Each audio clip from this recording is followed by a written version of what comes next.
Previously on The Artist Politic. Off the wall, thriller, or bad? I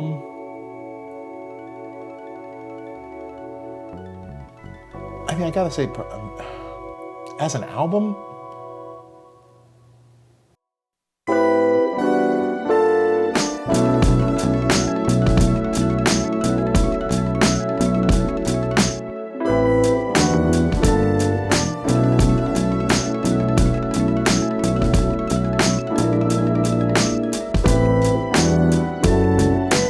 I feel very similarly about Bad as I do to Return of the Jedi, and that I understand that it's not the best of those, but to me it came at a very specific time in my life, you know. Yeah. You know. But musically, I gotta say, Off the Wall. It doesn't have the same expectations as, you know, the Thriller kind of feels like we're trying to make the biggest pop album of all time. You know, you get that sense, which is such an admirable thing to shoot for, and you know, and to nail. Yeah, by the way, and to nail, to shoot for it and hit it. Yeah. Yeah. I'm with you on that whole assessment. I'm totally with you, man. Yeah, Off the Wall is pretty magical. Yeah, I don't know, man. I with how, especially with how, whether we keep or ditch artists based on their personal life, and whether or not there's like some like algorithm that's like, oh, this person is, you can listen to, this person you can't, this person has transgressed to the point where they are no longer acceptable for human consumption. You know, I think that focusing on that type of thing can, it's really, like, I have a hard time doing it intellectually, you know, and it's more of a visceral thing, and how, you know, because you feel those things about that person in their, you know, in their work. And I have to say, I feel like I'm starting to lose Michael Jackson a little bit. I feel like that's a thing that I was able to kind of hang on to for a long time, that I was able to like suspend disbelief, and again, it's not like an intellectual thing of like, you know, I have a plus and, you know, a pro and con of Michael Jackson, because obviously if you do the pros and cons as a person, and what we can reasonably assume based on, you know, just countless people's recounting of events, you know, and the fact that, yeah, I mean, I have all these feelings about the production work and things like that, but it's been hard. I haven't been listening to a lot of Michael Jackson lately, and I don't know if I will. You know, that's, and it's not even like, oh, I don't want to. It's just like, I don't know, man. Prince is better anyway. Yeah, that's an interesting subject I've been thinking a lot about in these times that we're in now, and, you know, how dudes are getting nailed for being assholes and predators, and how that's all very public now, and for good reason.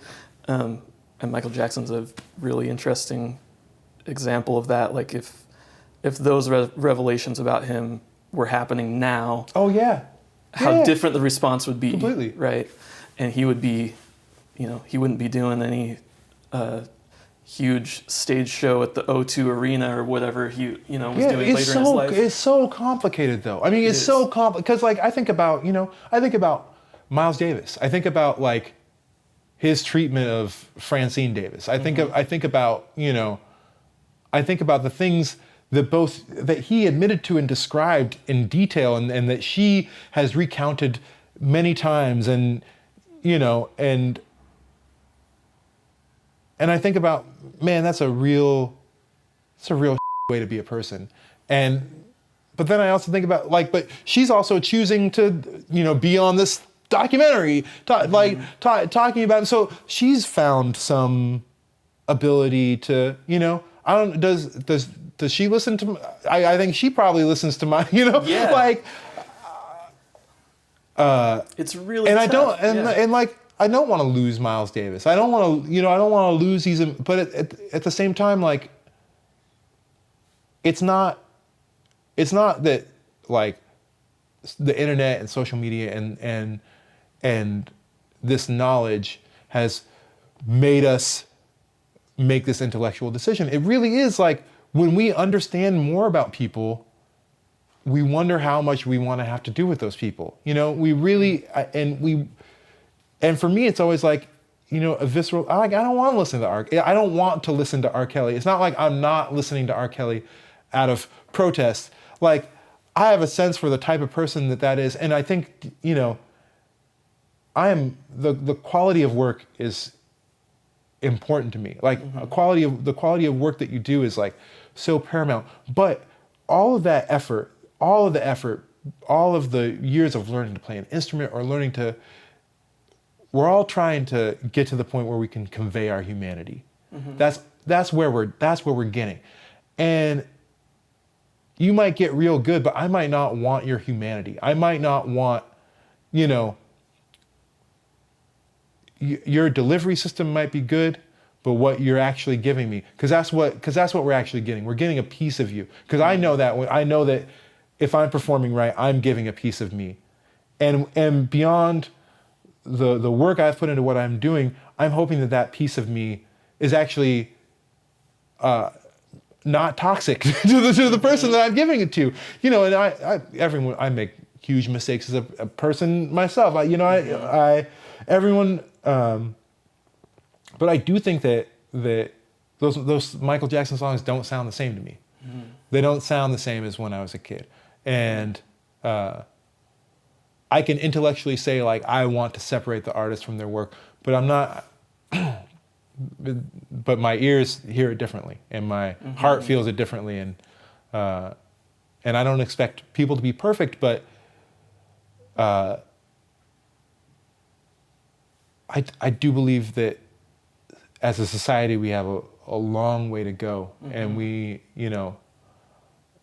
and we should be working. We should be going there. Can we talk about race a little bit? Yeah. That sounds like a question for your sister. Well, I'm aware of it too. But no, I was just referring to the title of her book. Yeah. Your father's Nigerian. Your mother is a Midwestern white lady. Yeah. But the result is you're a black man. Yeah. The perception of you when you step out your door in the morning. In America. Not in Nigeria. Right. When you step out your door in Seattle, in America, you're a black man. Yeah. You're not half white. No. How does that feel? How do you navigate that? Growing up with your sole parent being a white lady. Yeah. And then you have to deal with everything that comes with being a black person in this country. Well, especially because I didn't know my dad growing up, and I knew that my dad was Nigerian, and I knew that, and I think that there's often a divide between, like, African immigrants and, like, the African American community and or the black community, and I didn't necessarily grow up with that divide because, being a black American involves having your history stripped away from you. It involves this kind of, like, your family comes from not necessarily a blank slate, but, a slate that was at one point in time erased.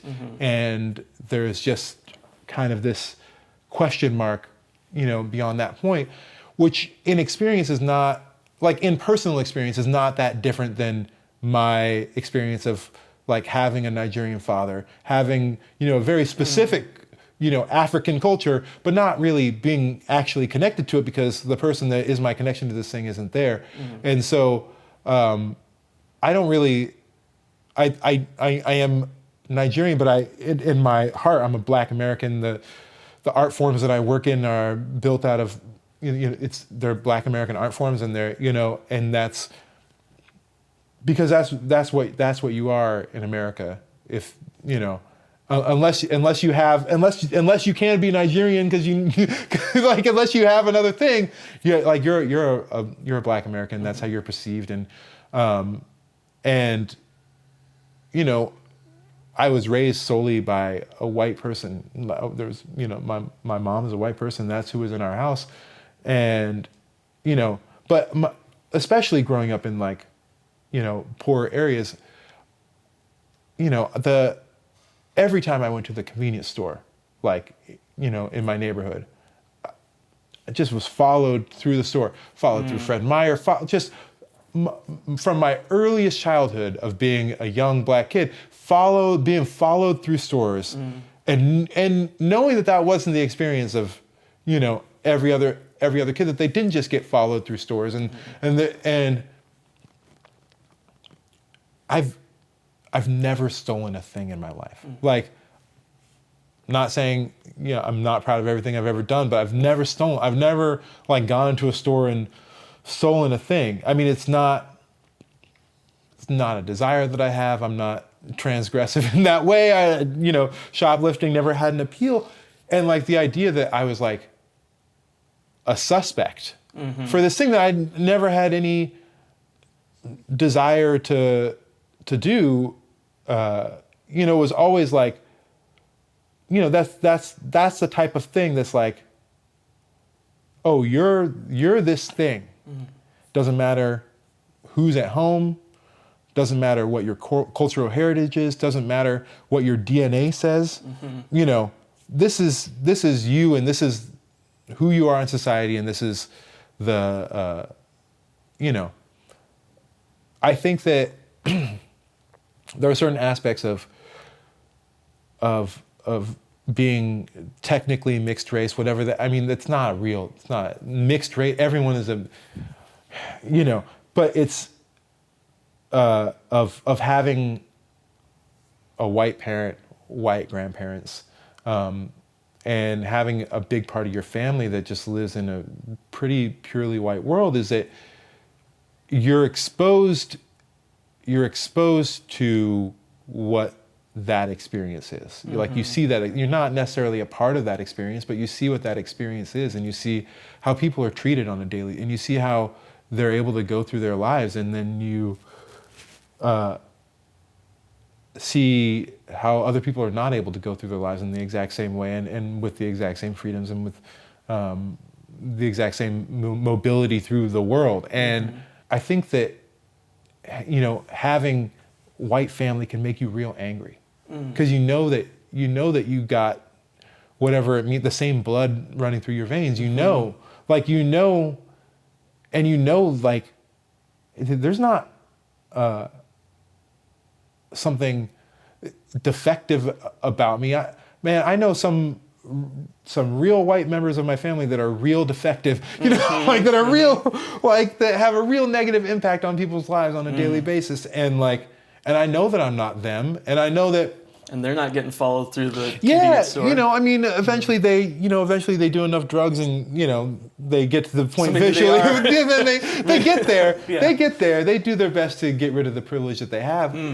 But isn't that an interesting thought, that they have to work their way to get rid of that privilege, right? And you have to work your way to earn it. So I think that like having this access to view a white world, it makes you real mad. It makes you real like, and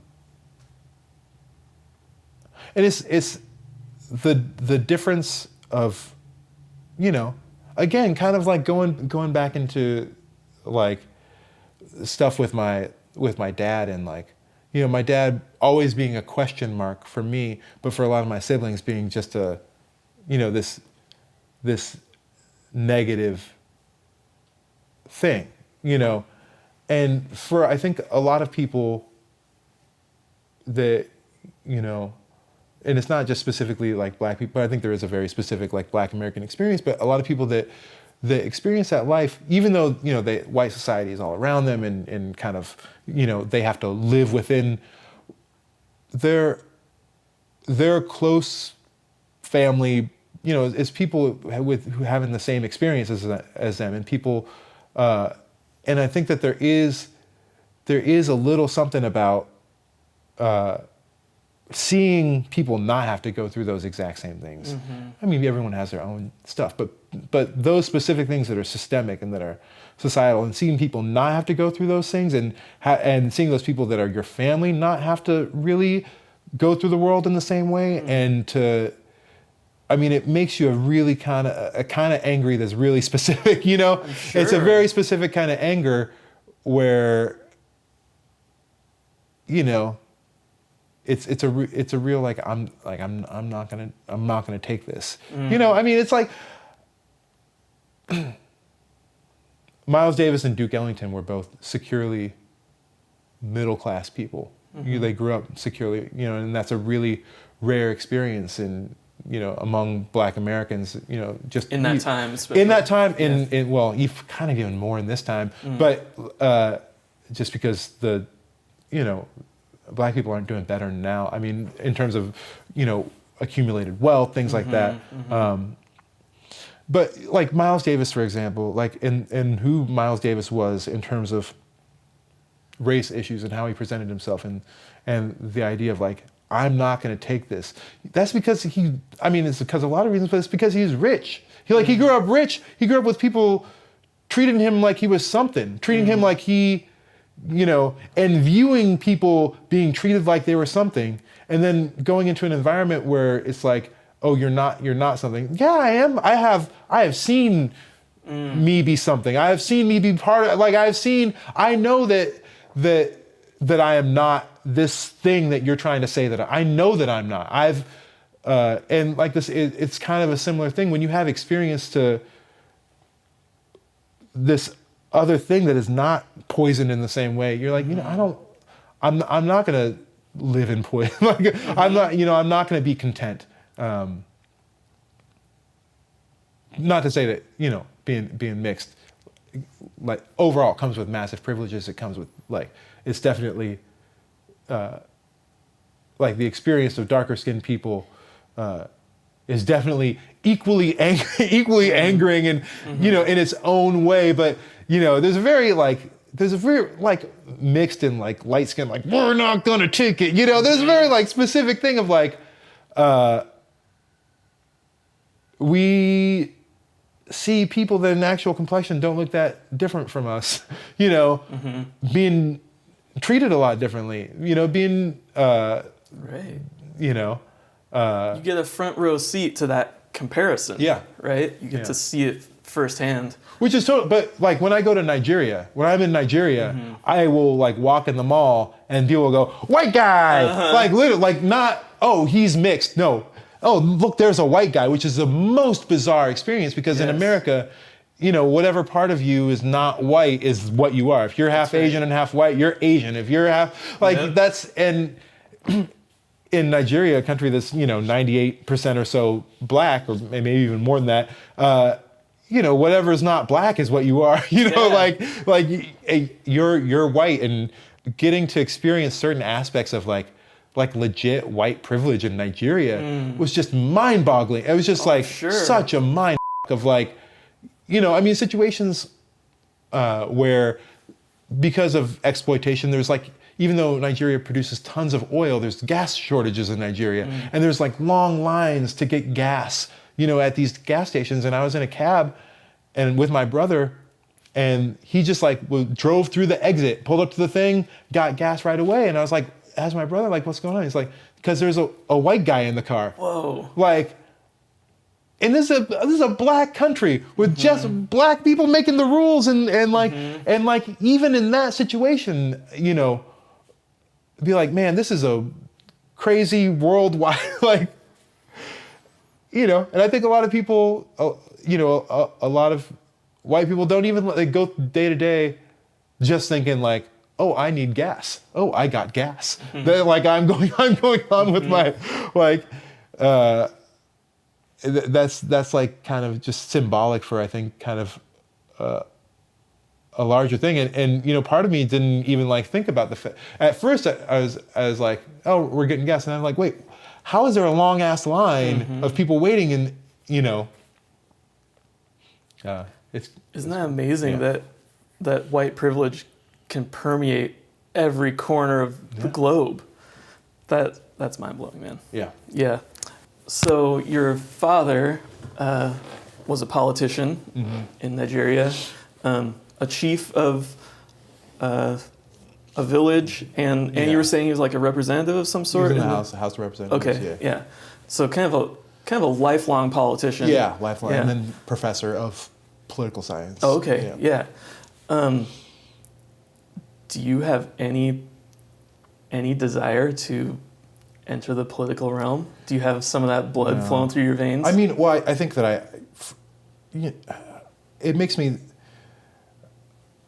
I think that I'm a political person in the way that I operate, like, kind of artistically. You know, like the show that I'm working on now, which is like a follow up to the next show. Mm-hmm.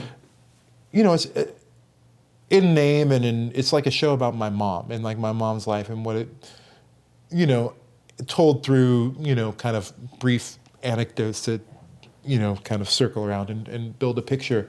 But there are elements of my mom's life, you know, my mom being a white person raising black children, my mom having to let go of some of her privilege to do that because, you know, not my entire family was super cool with the whole thing.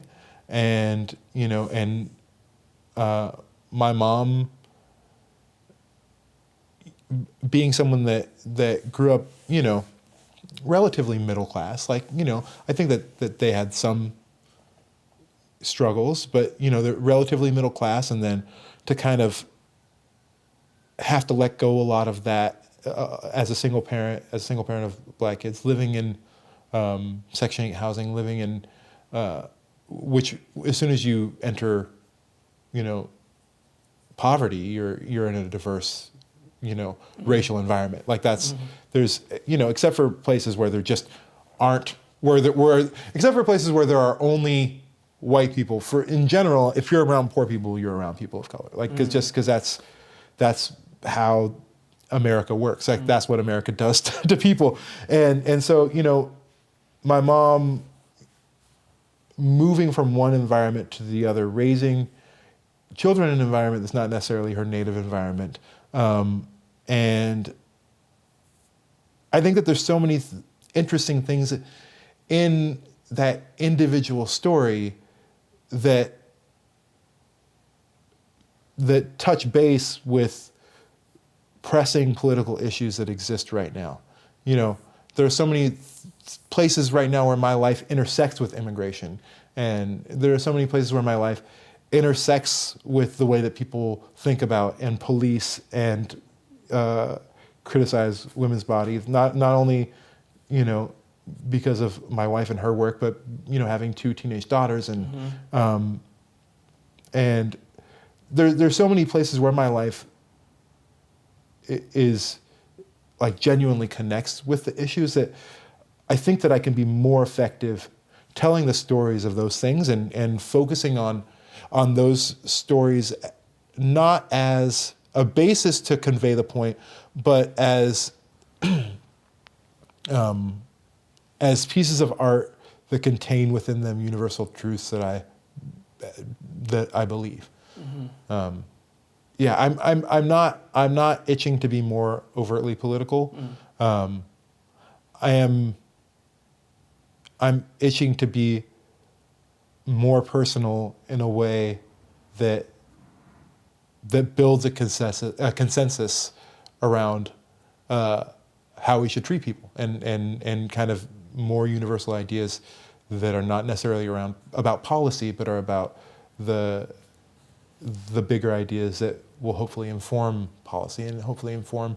I get fulfillment out of, like, not out of making art, but out of like my service to art. Like what I feel like I can contribute. And when I say contribute, I genuinely want to do. I want to contribute. I want to not take away. I want to add, and I want to be in service. I want to be helpful.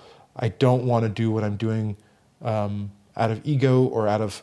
I want to do it out of service, and I know that exists because I know that those things have been of service to me, and I know that my life you know, I mean, not to be melodramatic, but, you know, being a person who's dealt with depression and anxiety and stuff this entire life, and has been a massive force since my earliest childhood.